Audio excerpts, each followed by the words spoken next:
As you may already be aware, if you're interested in the topic of Hermetic knowledge, the Kybalion claims to have the answer to the workings of the All, the creator of everything, God, in theology.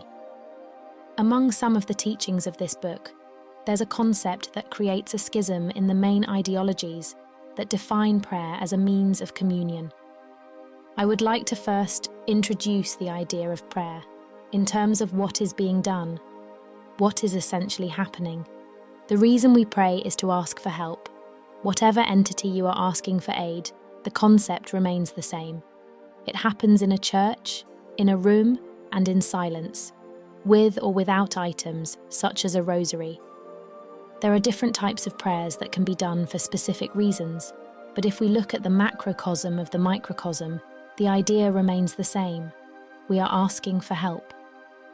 The only thing that changes is the wording, the setting, and the intensity of the praying session. If you've already been familiarized with these aforementioned concepts of the Kybalion and Hermetic knowledge as a whole, then we can present the first conclusion. Prayer is manifestation. Manifestation is a form of prayer. Both are a shout of help into the blind. Both rely on faith. Let's take a look into Hermetic knowledge.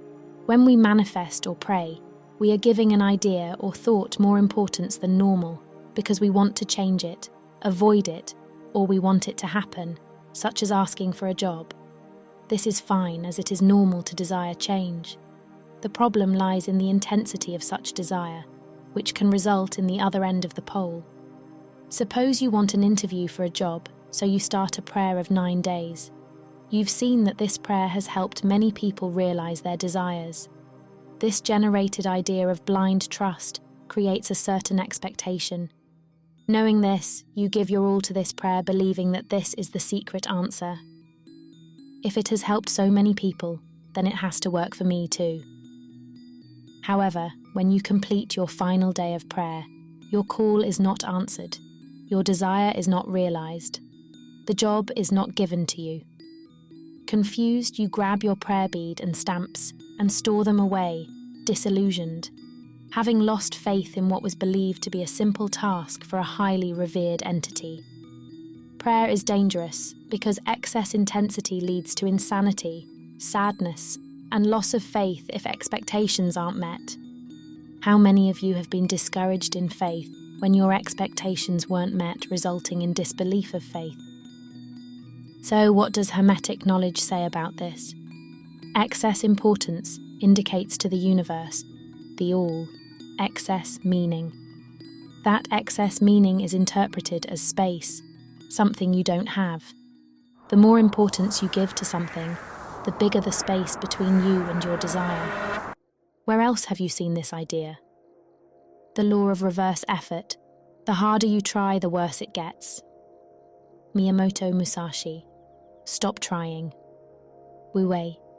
The art of letting things happen. The purpose of this video is not to bash on prayer. Instead, this is a questioning on the workings of the mind. The results of experiences, theories, and concepts have led to this conclusion. Intensity or excessive thought to the point of obsession leads to a schism in which we fall after having our desires unrealized.